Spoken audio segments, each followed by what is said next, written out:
انہیں صرف وہ ٹائٹل دوں گا جو کسی آئینی ادارے یا عدالت سے ثابت شدہ ہو۔ میں ان کا ناقد ہونے کے ساتھ ساتھ ان کی اصلاح اور درازی عمر کے لیے دعا گو بھی رہوں گا، لیکن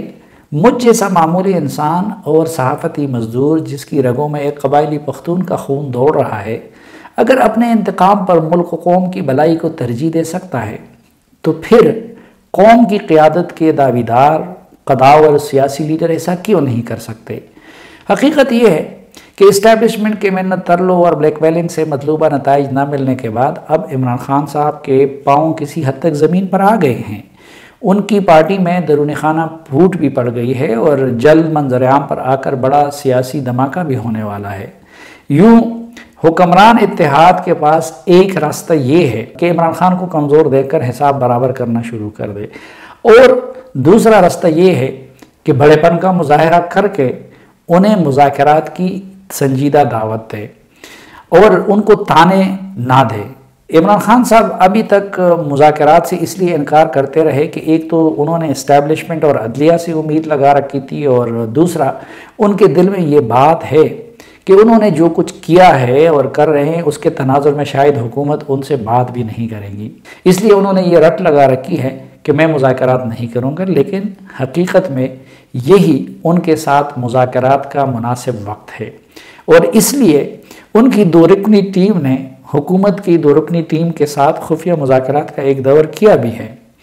انہوں نے اپنی آنا پرستی اور مقبولیت کے زوم میں آ کر اپنے آپ کو بند گلی میں دھکیل دیا ہے، لیکن حکومت کو چاہیے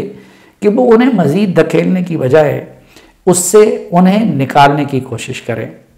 بظاہر تو سردست فریقین یعنی وفاقی حکومت اور عمران خان کا بیٹھنا اور مشترکہ نکات پر متفق ہونا بہت مشکل نظر آتا ہے، لیکن اگر ایک اور حوالے سے دیکھا جائے تو دونوں فریقوں میں اب کوئی فرق بھی نہیں رہا۔ مثلا 7 ماہ قبل جو عمران خان کہہ رہے تھے، آج وہی آصف زرداری، شہباز شریف اور مولانا فضل الرحمان کہہ رہے ہیں، اور جو کچھ زرداری، نواز شریف اور مولانا وغیرہ کہہ رہے تھے آج وہ عمران خان کہہ رہے ہیں، بلکہ وہ تو 2 قدم آگے بڑھ کے اس سے بھی زیادہ کہہ رہے ہیں جو منظور پشتین اور اختر مینگل وغیرہ کہا کرتے تھے۔ تب عمران خان اور ان کے ساتھیوں کو اداروں کے وقار کی بڑی فکر تھی، اور ان پر تنقید کرنے والے نواز شریف، مریم نواز اور مولانا وغیرہ کو غدار اور قابل گردن زدنی قرار دے رہے تھے، اور اس حوالے سے صحافیوں کا منہ بند کرنے کے لیے بھی قوانین بنائے جا رہے تھے۔ اور آج یہ فکر نواز شریف، شہباز شریف، زرداری اور مولانا کو لاحق ہو گئی ہے، اور اداروں پر تنقید کرنے والے عمران خان کو وہ تنقید کا نشانہ بنا رہے ہیں۔ کل تک جو موجودہ حکمران جماعتیں ہیں یہ جلد انتخابات چاہتی تھی،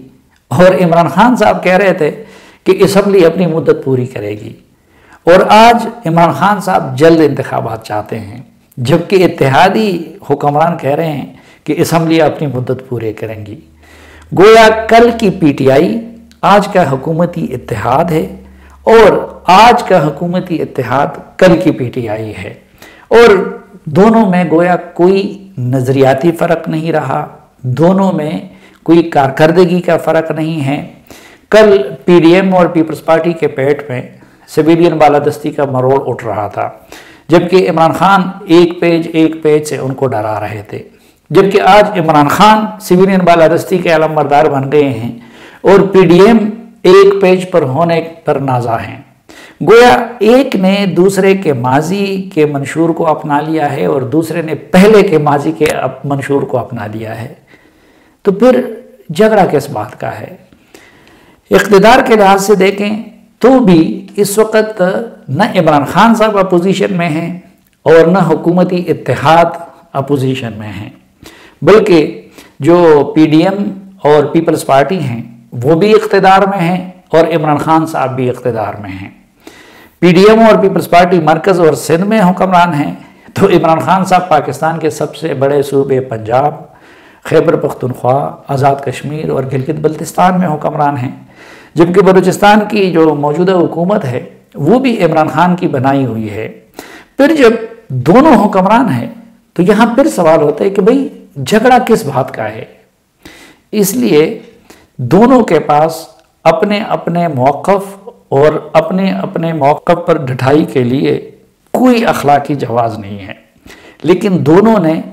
قوم کو ایک عجیب ذہنی عذاب میں مبتلا کر دیا ہے اور ملک کے سیاسی افق پر ان کے اس انا پرستی کی وجہ سے بے چینی کے اور بے یقینی کے بادل منڈلا رہے ہیں۔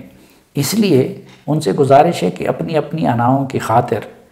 اس ملک اور قوم کو داؤ پر لگانے کی بجائے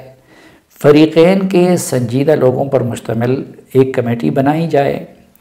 ایک دوسرے کی پکڑ دکڑ اور ایک دوسرے کے خلاف کیسز بنانے کا یہ سلسلہ بند کیا جائے، عمران خان اسلام آباد پر یلغار کا ارادہ ترک کر دیں، میثاق معیشت پہ دونوں فریق آمادہ ہو جائیں، اس کو تیار کر لے، آزادانہ اور منصفانہ انتخابات کے لیے اور منصفانہ احتساب کے لیے ہر کسی کو قابل قبول نظام وضع کریں، انڈیا کے طرز پر آزاد اور مالی و انتظامی لحاظ سے خود مختار الیکشن کمیشن بنایا جائے، سول ملٹری تعلقات کے لیے نئی قانون سازی کرے، آئین کے مبہم آرٹیکل یعنی آرٹیکل 19 اور متنازع آرٹیکل یعنی 62، 63 وغیرہ کی اصلاح کے لیے قانون سازی پر اتفاق کرے، خفیہ ایجنسیوں کے لیے قانون سازی کرے، ممکن ہو تو خارجہ پالیسی اور آزادی اظہار کے حدود و قیود کے حوالے سے بھی ایک قومی میثاق تیار کر لے، اور پھر جس طرح ابھی مل کے حکومت کر رہے ہیں کچھ ایک جگہ پہ اور کچھ دوسری جگہ پہ، تو پھر سب فریق انتخابات کی طرف جائیں اور انتخابات میں جو جیتے اس کو حکومت دلوائی جائے۔